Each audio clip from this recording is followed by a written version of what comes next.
So hello guys, welcome to the another video. तो आज की वीडियो भाई बहुत मज़ेदार होने वाली है, इतनी मज़ेदार जो आपने सोची भी नहीं। तो गाइस आज तक की हमने अपनी सारी वीडियोस में एंड्रॉयड कस्टमाइजेशन से रिलेटेड बहुत सारी वीडियोस बना ली है, लेकिन फिर भी कई फ़ोनों में स्पेस की कमी, स्टोरेज प्रॉब्लम्स के कारण आपको देख। तो गाइस आज की वीडियो में मैं आपको बताऊँगा कि आप थैम्स को कैसे अप्लाई कर सकते हैं अपने फ़ोन में। आज की वीडियो में मैं आपके लिए लेकर आया एकदम सुपर कूल थैम, मतलब कि थीम। तो गाइस बिना देरी करे करते हैं आज की वीडियो शुरू।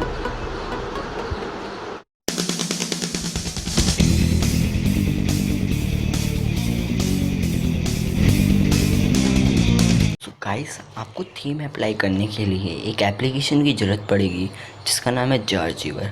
आप ES फाइल एक्सप्लोरर का भी इस्तेमाल कर सकते हैं, नॉर्मल फाइल एक्सप्लोरर का भी। मेरे फाइल मैनेजर में वो हिडन फाइल्स शो नहीं करता है, इसलिए मैं जारजीवर का यूज़ करूँगा। तो गाइस मैं जारजीवर की यूज़ कर रहा हूँ।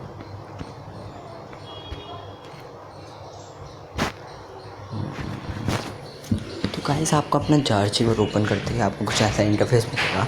तो उसके बाद आपको इधर थ्री डॉट पर क्लिक करते ही सेटिंग्स में चले जाना है। तो गाइस अब सेटिंग्स में जाने के बाद आपको यहाँ पे एक ऑप्शन मिलेगा फाइल लिस्ट का।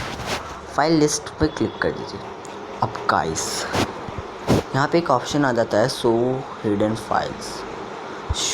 फाइल्स का। जैसे ही ऑप्शन आता है ये बंद होगा, आपको इसे इनेबल कर देना है।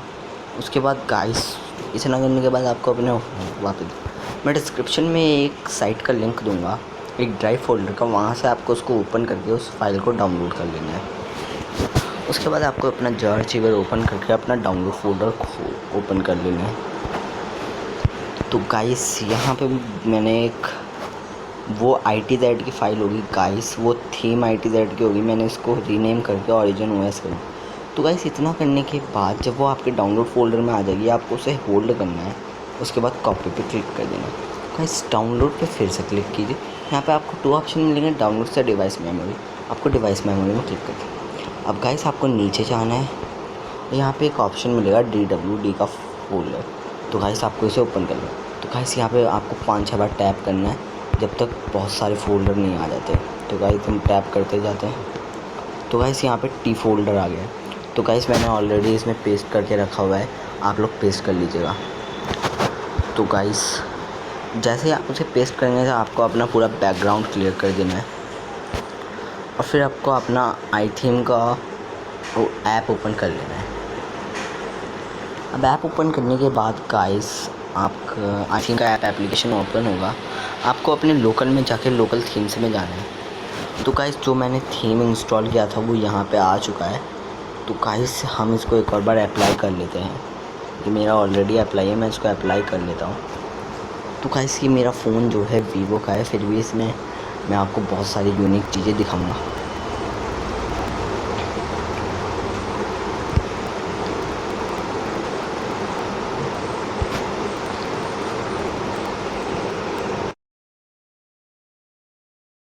तो गाइस जैसा कि आप लोग देख सकते हैं मैंने थीम को अप्लाई कर लिया है। तो गाइस अब मेरा ये फ़ोन वीवो का है। मैं इसमें यहाँ पे आपका कंट्रोल सेंटर भी बहुत अच्छा मिलता है, आपको सेटिंग्स के आइकन्स भी बहुत अच्छे मिलते हैं। सिस्टम अपडेट्स में आप जाके चेक करेंगे तो आपको यहाँ पे वीवो की जगह ओरिजिन OS का ऑप्शन शो करता है, लोगो भी आता है। गाइस मैं आपको अबाउट फ़ोन के सेक्शन में भी जाके दिखा देता हूँ। देखिए गाइस यहाँ पे इतना बड़ा लोगो आ रहा है ओरिजिन OS का, लेकिन मॉडल नंबर चेंज नहीं हुआ है, वीवो 1714 ही है। तो गाइस जब आप अपना थीम अप्लाई कर लें तो गाइस आपको अपने फ़ोन को कर लेना है रीस्टार्ट।